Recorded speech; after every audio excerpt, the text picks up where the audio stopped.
Baby safe sir, but sorry to say.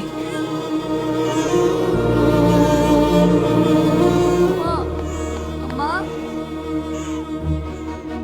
అమ్మా మళ్ళీ అమ్మా అమ్మ సత్య తరుణి అమ్మా. వాడు అమ్మని చంపేశాడు. వాడు ఉండడానికి వీల్లేదు. అలా కాదమ్మా, మీ అన్నయ్య అమ్మా.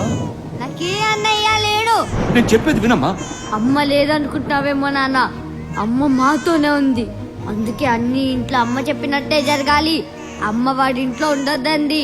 వాడి ఇంట్లో ఉండకూడదు, ఉండకూడదు, ఉండకూడదు, ఉండకూడదు.